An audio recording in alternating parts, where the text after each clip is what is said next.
Bonjour. Se reconstruire après une relation toxique. En l'occurrence, après une relation avec une personne atteinte du trouble de perversion narcissique, PN. Se reconstruire, ou plutôt se construire. Il y a le temps de la sidération, il y a le temps de la compréhension, il y a le temps de la libération. Il y a le temps de la reconstruction de ce qui était, de ce que l'on peut faire, de reconstruire sa vie, reconstruire un embryon d'avenir, et puis le temps de la construction. Parce que si nous avons rencontré cette personne avec sa faille narcissique si énorme, ce narcisse qui ne voit rien dans le miroir et qui en est haineux envers l'autre, c'est bien que nous aussi, victimes, avons une faille narcissique. La victime du PN a aussi un manque narcissique. Elle aussi cherche un retour dans le regard de l'autre, une reconnaissance, un amour. Elle aussi est perdue. Parce que oui, le PN est perdu. Bon, on ne va pas plaindre, bien sûr. C'est un trouble mental. Il n'y a rien à plaindre, il n'y a rien à blâmer. C'est un fait, c'est une maladie mentale. Point. On le sait, on l'évite, on le fuit. Personne PN est dangereuse. Revenons-en à vous, la victime. Être victime, ce qui est déjà quelque chose de difficile à accepter, ça veut dire être fragile. Ça veut dire être en danger. Cette fragilité-là, elle vient de très très loin. Elle s'est formée dans l'enfance. Que vos parents soient aimants, que vos parents soient maltraitants, que vous ayez rencontré peut-être des enseignants, un entourage qui n'a pas su vous redonner ce regard sur vous, ce regard positif, ce regard porteur, ce regard qu'à l'adolescence, par exemple, va vous permettre de vous construire en croyant en vous, en étant fort. C'est ce manque qui est marqué en vous. Et c'est ce besoin de voir quelqu'un en face de vous qui vous donne cette place qui n'était pas la vôtre. Bien sûr, il y a un pourcentage réduit mais existant de personnes qui vont rencontrer des pervers narcissiques qui d'emblée vont les maltraiter et les martyriser. Là, ça répond à la norme de la famille, ça répond à quelque chose d'ancré qui va au-delà de la faille narcissique et qu'il faut aussi trouver, soigner, guérir. Dans la majorité des cas, c'est le prince charmant ou l'autre mère. Voilà. Cette personne qui vous apporte ce qui vous manquait, qui vous comprend comme jamais on vous a compris. On ne va pas refaire le descriptif, vous savez sans doute, enfin je pense peut-être. Écoutez mes vidéos ou d'autres et vous savez de quoi il retourne. Mais alors, comment faire? Comment trouver ma faille? Comment guérir? Déjà l'accepter. Accepter d'être une victime. Cesser d'être un coupable et chercher de savoir pourquoi, qu'est-ce que j'ai fait pour qu'il m'arrive cela. Je n'ai rien fait. J'étais un enfant. Et un enfant n'est jamais coupable, ça vous l'acceptez. Un enfant est victime. Les parents ne sont pas tous coupables.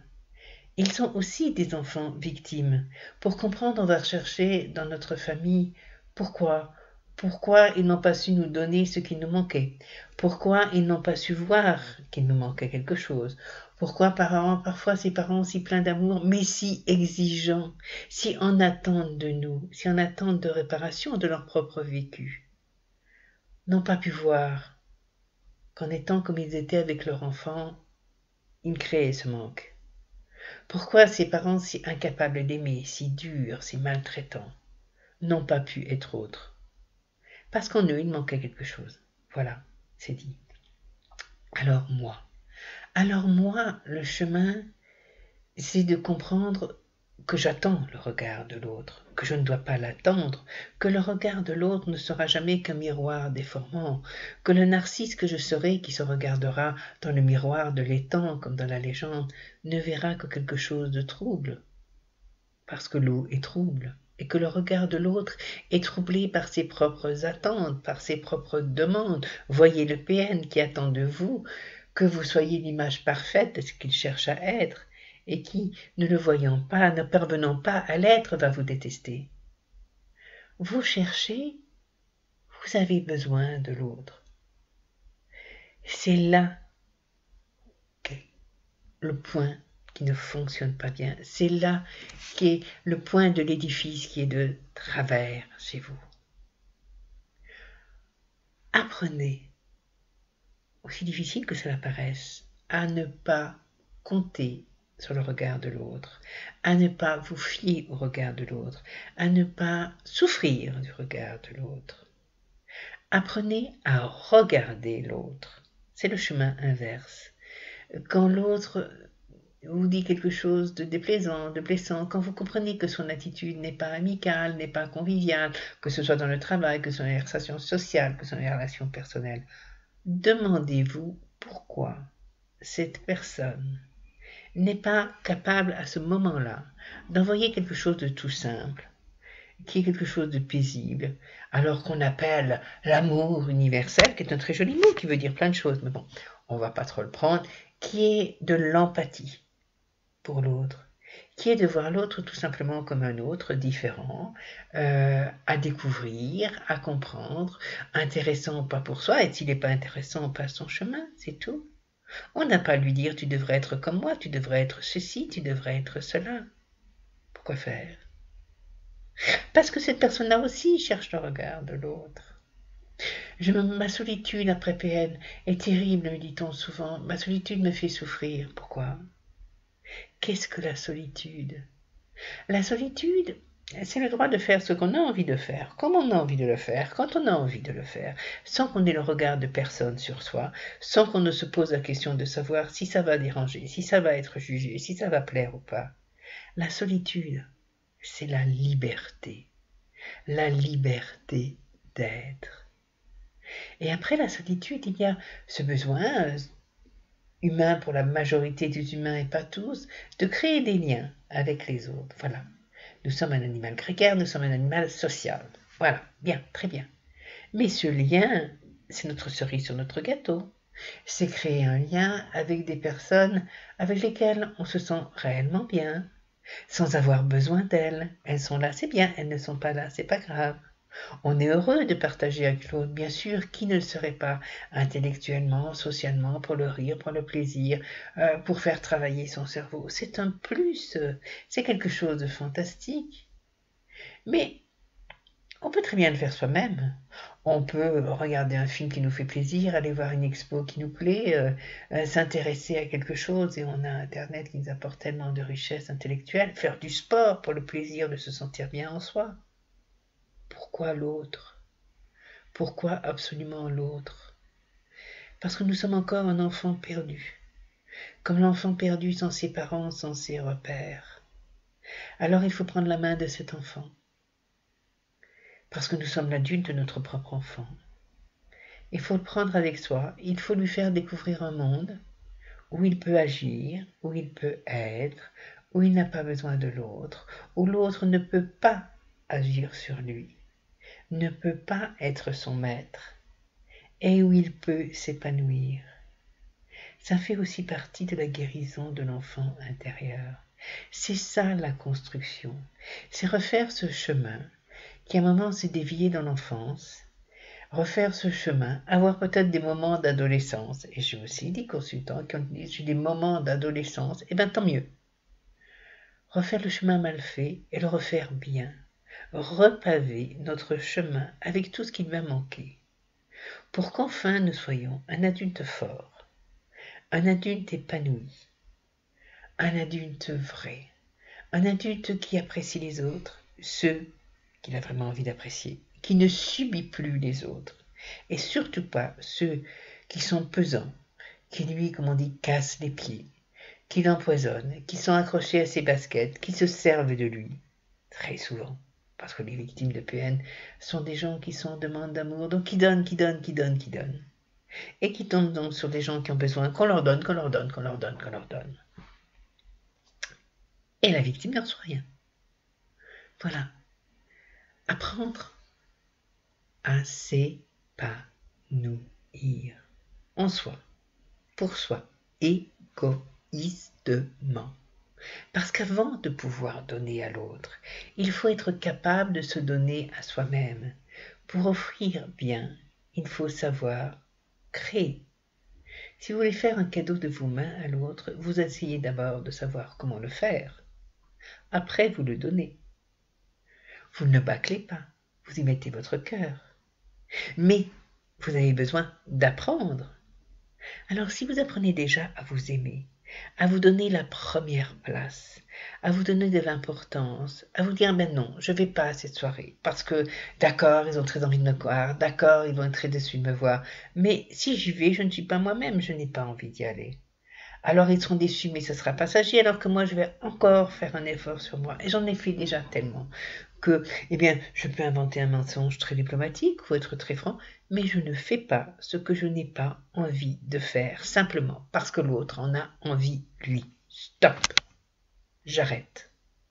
J'existe. Je revendique le droit d'exister. Je m'accorde le droit d'exister. C'est mon droit. C'est aussi mon devoir envers moi-même. Je me donne cette place. Je me donne cette attention, donc je me donne cet amour. Et quand je me le serai suffisamment donné, quand ça sera devenu une part vraiment entière de moi-même, et ça ne prend pas des années, ne croyez pas, mais c'est un travail qu'on garde toute sa vie, il ne faut jamais l'oublier. On pratique. C'est comme la voiture ou le vélo. Quand on n'a pas pratiqué depuis longtemps, on est moins bon. Alors on garde son entraînement pour être toujours performant en toutes circonstances, comme en voiture, sur la glace, sous la pluie, sur le sec, n'importe où, je prends ma voiture, je sais conduire parce que je conduis régulièrement, c'est plus simple. Et là, quand je suis bien entraînée, quand je sais me donner cet amour, je peux aller vers les autres, je peux être empathique, je peux écouter l'autre. Ça ne me coûte rien. Je ne le fais que dans la mesure où je peux le faire. Je connais ma limite, je connais ma distance. Et les gens que je vais rencontrer sont des personnes qui vont enfin me correspondre. Parce que ce que je dégage de ma personne, c'est quelqu'un de bien dans sa peau. Et que les affreux de tout poil, les quémandeurs, les suceurs d'énergie, les casse-pieds, les dominateurs, les PN, ne vont pas vers ces gens bien dans leur peau.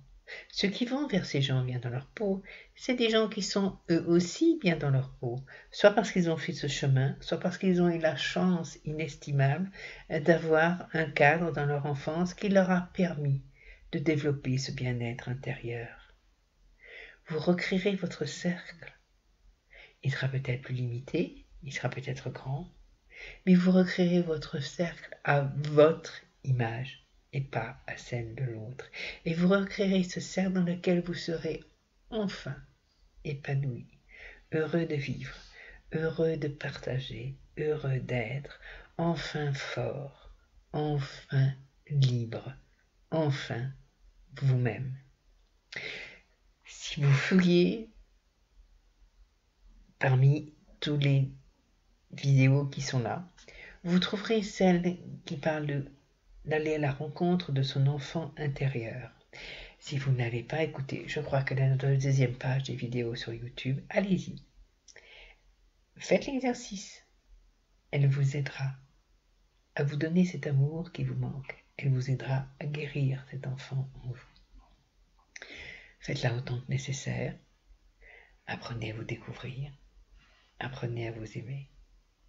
Apprenez à être heureux. Et après, enfin, soyez heureux. C'est une loi essentielle de la vie que l'on a trop souvent oubliée, mais qu'il faut impérativement cultiver. Le bonheur d'être et d'être soi. Je le dis souvent, je consulte bien sûr pour ceux qui voudraient me consulter. Il y a toutes les vidéos, beaucoup parlent de PN. Là, on déborde un peu, mais PN amène à soi. Je consulte via Skype ou via son équivalent qui s'appelle Appear, qui ne demande pas de compte. C'est de la visioconférence parce que parfois mes correspondants sont très loin et que ça garde un vrai contact. Il suffit de m'envoyer un mail, l'adresse s'affiche en dessous, et puis on fixe un rendez-vous. Je vous donne les informations, bien sûr je vous en donne le coût. Et si cela vous convient, et si le cœur vous en dit,